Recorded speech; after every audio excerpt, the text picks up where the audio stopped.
Assalamualaikum warahmatullahi wabarakatuh. Sampurasun baraya tepang dangudi sareng bidangan dongeng Sundanya.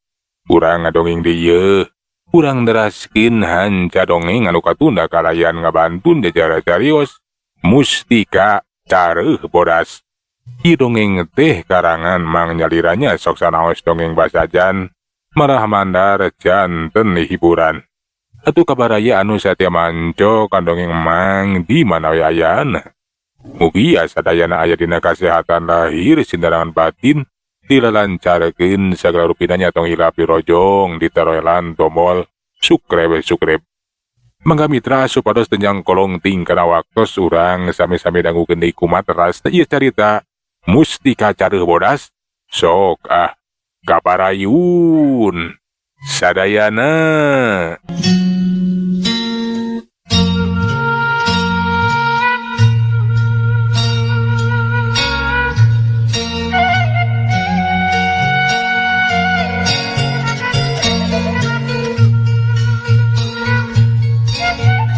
Saenggeus suku si Cama nepi ka sesieun walungan, kadenge sorat cai teh ngagulidak di belah kidul. Peuting beuki poek, mega hideung nyimutan bulan, nyesakeun cahya anu hanteu pati caang. Si Camal teh ngusap dadana bari pok laju cacarita. Awak kuring teh asa berat. Nah mustika maneh teh hanteu bisa dicabut euy. Ulah dicabut. Berat so teh lantaran maneh acan bisa ngadalikeun. Geus ayeuna mah ulah loba tatanya. Maneh kudu sagancangna manggihan Aki Samad. Inyana mindeng aya di sisi walungan. Temal si Careuh anu cacarita saceroning dada si Jamal. Si Jamal teh merhatikeun kasabudeureun walungan, tapi taya tapak kejalma anu kapanggih. Nya di mana atuh cenah eta aki-aki anu ngaranna Aki Samad teh? Tetela di dieu mah eueuh tapak jelema. Na di mana atuh Aki Samad teh? Biasana mah hanteu cicing di hiji imah. Inyana teh sok nyumput ngamanfaatkeun liang atawa batu, pokona mah anu kaliwatan ku cai. Maneh kudu neangan tandana. Nah tanda teh, tanda anu kumaha euy? Hasok we atuh ayeuna mah kumaneh gerateangan. Ulah wakalobat tatanya, sugan we maneh teh manggihan tandana. Si Jamal mapai walungan, arek neangan tanda sugan we cenah katimu anu nuduhkeun di mana eta Aki Samad. Basa keur jongjon neneangan, kadenge kawas aya sorat jalma anu keur nutu. Buku we atuh eta si Jamal teh mani curingat. Nah sora naon cenah jelas eta teh sorat jalma anu keur nutu. Tapi sapiraku cenah aya jalma keur nutu di walungan sagala rupa. Aya sora anu keur nutu. Nya nutuan naon nya? Sapiraku atuh? Ari nutuan pare mah. Kapan ieu teh di walungan? Nya aneh. Ku aing urang papai. Boa-boa eta teh mangrupakeun tanda di mana Aki Samad. Sabada di papai teteangan tetela eta sorat teh datangna teh tina batu rubak anu nutupan liang. Atuh eta si Jamal teh laju we ngadeuketan. Nya teu salah belah ditu tuh. Aya batu rubak. Kadenge ku aing eta sora nu keur nutu teh di eta batu rubak. Aya liang geuningan. Keun sia ku aing bakal ditoong. Basa ditoong bre aya saurang lalaki kolot awak geus pegang buk geus barodas kabeh. Panjang mani ngarumbay nutupan tak. Jelas eta aki-aki teh keur nutukeun iteukna. Ditutukeun we. Ditotogkeun kana batu paingan atuh kadenge sora anu nutu. Si Jamal sakedapan mah ukur ngahuleng. Pikiranna kebeku pertanyaan. Nah saha cenah eta aki-aki teh? Moal kitu Aki Samad anu keur deteanganana. Dina kayaan kitu ngeng kadenge sora si Careuh. Eta aki-aki teh Aki Samad anu keur deteangan ku maneh. Si Jamal mane curingak dina kayaan kitu katempo Aki Samad anu keur ngetruk-ngetrukeun atawa keur nutukeun iteukna teh ngadadak eureun. Bari ngaliuk kalabah si Jamal anu keur noong. Saha di luar? Ulah tuang toong jang. Cek eta aki sorana teh henteu pati tarik, tapi ngandung geteran kakuatan mata kageterkeun kana jantung. Bari cingdak dumadak eta batu demprak anu nutupan liang teh radak ngabuka baik kiwari muka. Pugoe atuh si Jamal teh jadi gempeur. Ulah sieun Jamal ulah lumpat. Hasok geura sampeurkeun ku maneh. Punten Ki. Ieu kuring Jamal di kampung Cipicung ngahaja ka dieu teh kudu maksad nyata kanggo napangan Aki Samad. Nah laras kitu ieu teh Aki Samad. Teu salah Aki Samad. Jadi ngaran si Ujang teh Ujang Jama di lembur Cipicung girangnya. Laras teu lepat. Ki asa sarimba gejong Jang Witarsa. Nah Ujang teh anak Jang Witarsa gitu. Susumuhun Ki, kuring teh putrana Pawitarsa. Tu sangka geus gede geuning. Aki mah apa teh basa maneh keur orok we sok ditambakeun Ujang Witarsa. Kumaha cager bapa maneh Jujang. Pun bapa teh kalaresan parantos tilar dunya. Aya panginten satahun kapengker mah Ki. Baru geus maot geuning. Nya geuning kala kami heulaan Jang Witarsa teh. Sumuhun Ki teu nyangki. Pun bapa teh bakal pondok umur. Teu sapertos Aki dugi ka ayeuna masih keneh jumeneng. Tapi abi mah masih keneh teu ngartos.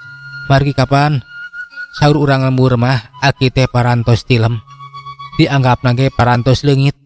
Tapi geuning ayeuna teh geuning masih jumeneng keneh Aki teh. Ceuk saha geus tilem.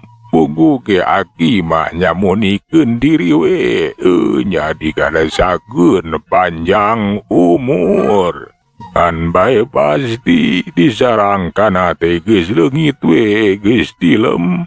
Lantaran urang lembur mah moal bisa nempo. Tapi aneh geuning maneh Mas Jujang.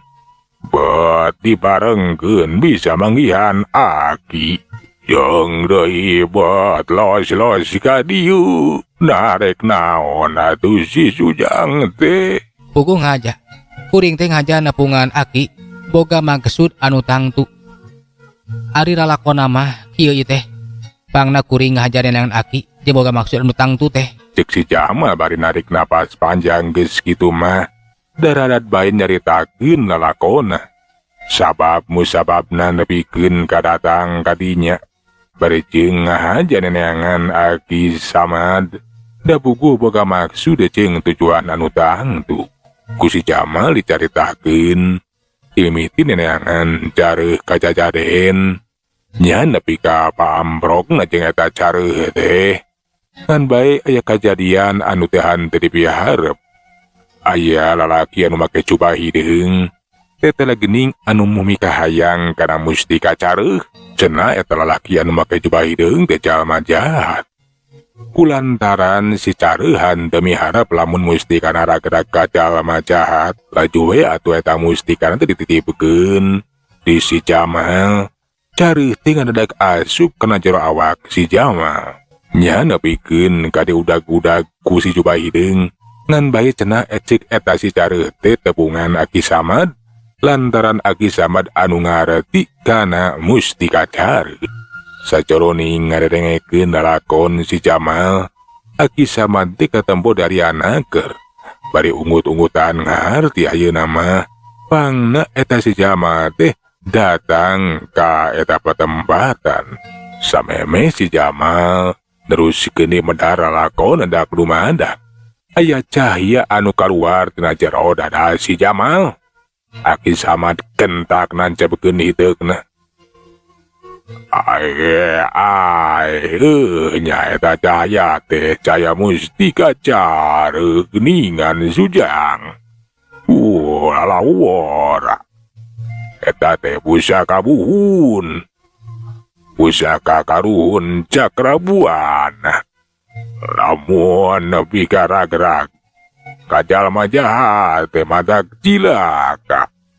Jeung deui, lamun eta mustika muncul lain waya, mangrupakeun totonden, kan bae totonden anu kurang hade Sujang. Nah bakal aya kajadian naon kitu Ki? Si Jamal mani penasaran. Wah, totonden kurang hade Jang. Nya bakal aya kajadian nu teu dipiharep. Bakal aya musibah gede. Kajahatan bakal meuweuh, bakal maceuh. Loba jalma nu katelang sara, pamola jalma jahat anu saraka. Da gitu Sujang. Si Jamal teh atuh manehna kebegeurewas. Teteh geuning cenah kumunculna mustika teh bodas teh bakal ngadatangkeun mamalah. Bakal aya musibah gede. Cilaka atuh pami kitu mah Ki. Ngan bae kuring mah penasaran lantaran aya jalma anu make jubah hideung anu mikahayang kana ieu mustika. Nah naon maksudna Ki? Pasti eta nu make jubah hideung teh jalma jahat anu muhit ilmu juri. Nya nincak dina jalan anu poek demi ngaontal kahayangna pikeun kasenangan dunya. Nya ku cara ngapi milik batu mustika carebodas usahana teh bakal kahontal kapan jelas. Eta mustika teh pusaka buhun anu boga kekuatan luar biasa. Baheula masuk dipake merangan kajahatan. Bisa jadi kekuatan mustika carebodas teh arek disalahgunakeun demi kepentingan pribadina. Kitu cenah cek Aki Samada teh. Bari sakadapan mangahuleng kawas anu mikir. Kawas anu mikiran eta anu disebutkeun si jubah hideung teh. Pikeun Aki Samana jika wis teu asing ka si jubah hideung teh. Si Jamal oge sarua ngahuleng, andukna maduana teh ukur pati ngaruleng we. Kacurung kulamunan, pikiran teh kumaha layang ka mana-mandi. Pikeun Aki Saman maras inget kejadian sawatara waktu katukang dina puluhan tahun katukang. Sedengkeun ari eta si Jamal mah ngalamun. Kumaha cenah lamun nepikeun eta batu mustika taragrag kacal majahat tangtu bakal goreng balukarna. Jeung demikiran kumunculna eta batu mustika carebodas teh. Nah nya cenah bakal datangkeun mamalah pikeun sakumna urang lembur kaasup dirina anu tangtu bakal jadi inceran jalma jahat.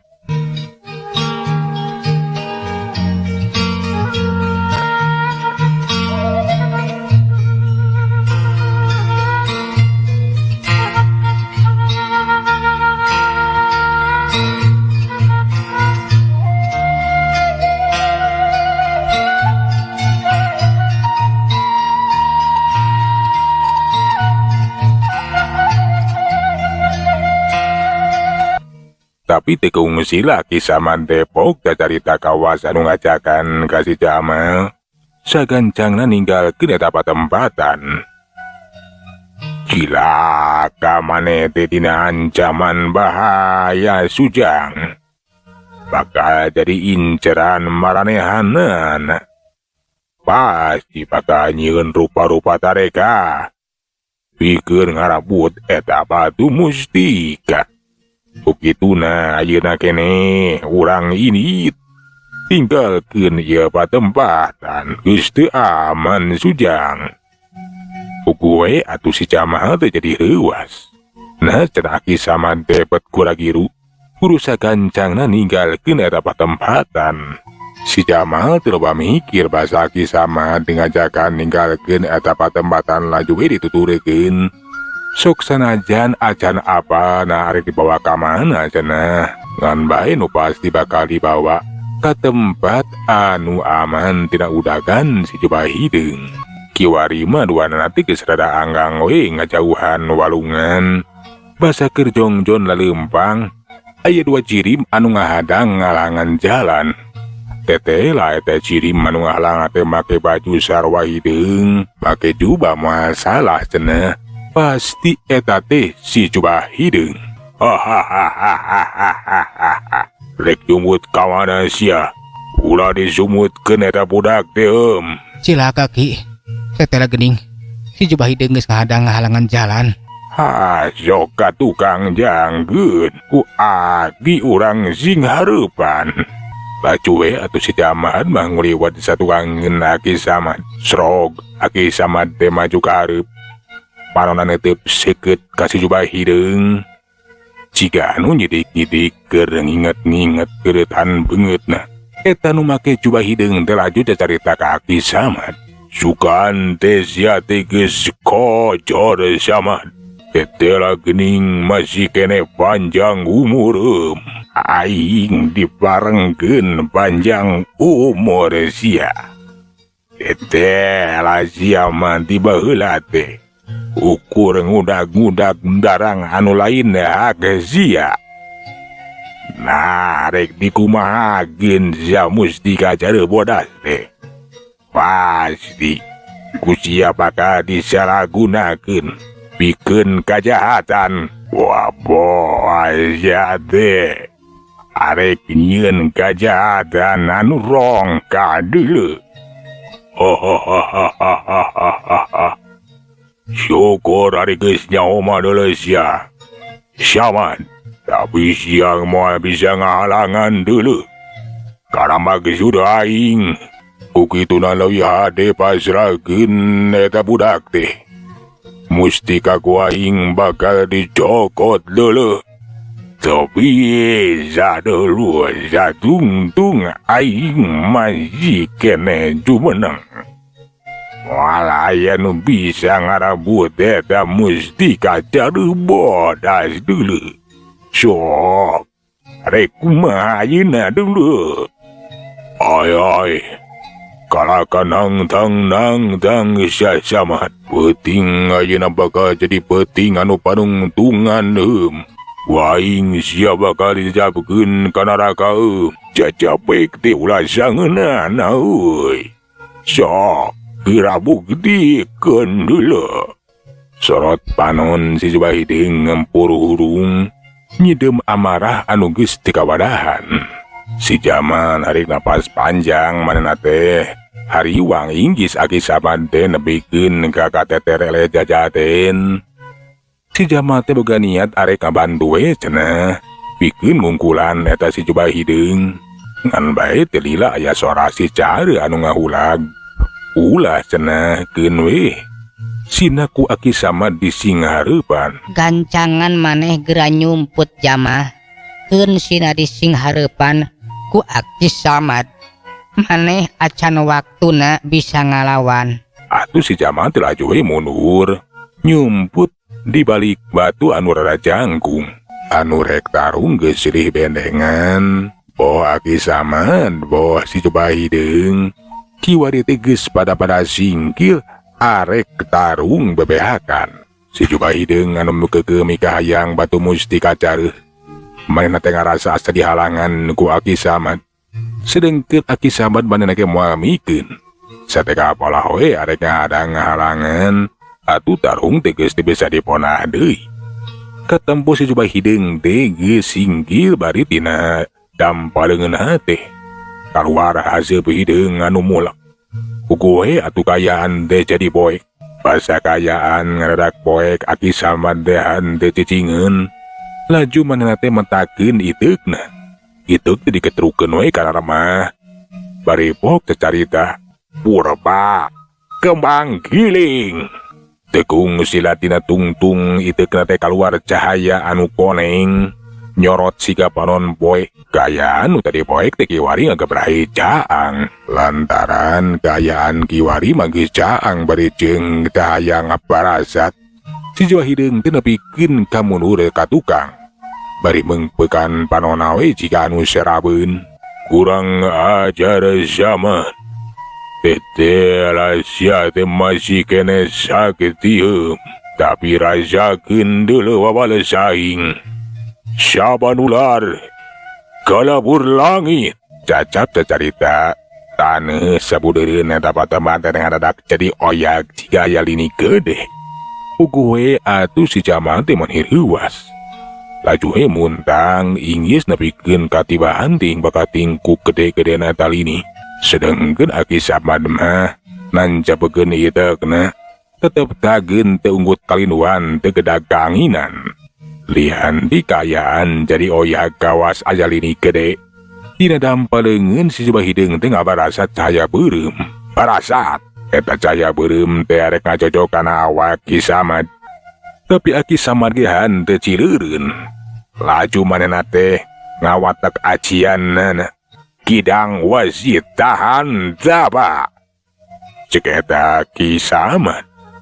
Dak dumadakan cahaya beureum henteu bisa nembus. Lantaran kawas aya tameng we anu ngahadang ngahalangan.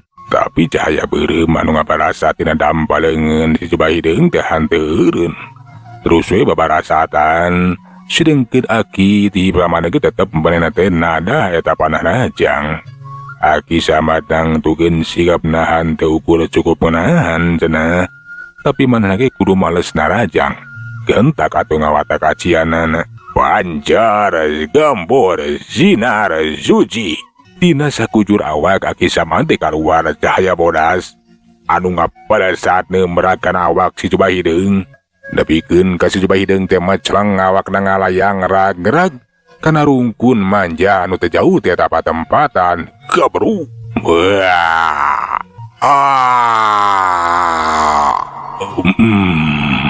Cirim si Jawa Hideung teh eungit tanpa lebih ilang tanpa karana. Geus henteu mampu pikeun neruskeun di tarungna. Sabada si Jawa Hideung ngiles duka ting ka mana Aki Samad teh narik napas jero. Reueur kelantaran dirina teh bisa ngungkulan si Jawa Hideung. Anu ngarti bisa nang tayungan eta mustika careuh. Bisa nang tuyungan si Jamal. Aki Samad laju we ngadeukeutan ka si Jamal. Ngajakan neruskeun di lambana. Ayo ajang, urang teruskeun di lamba. Kayan teh geus aman. Sumuhun Mang Aki. Nah bade teras ka mana ieu urang teh? Urang ngajuk-juk ka leuweung Kidang Wasi. Ayo Sujang tuturkeun Aki. Cek eta Aki Samad teh lah arek ngajuk-juk leuweung Kidang Wasi. Heuleuh. Waktos naparantos teu nyekapan, cek heula urang tunda jajara carita mustika careuh bodas dugi ka dieu. Urang teraskeun dina seri anu salajengna. Manganuhunkeun tina sadaya perhatosanana hapuntenna tina sadaya kakirangananya. Mang saheulanan undur assalamualaikum warahmatullahi wabarakatuh. Cak.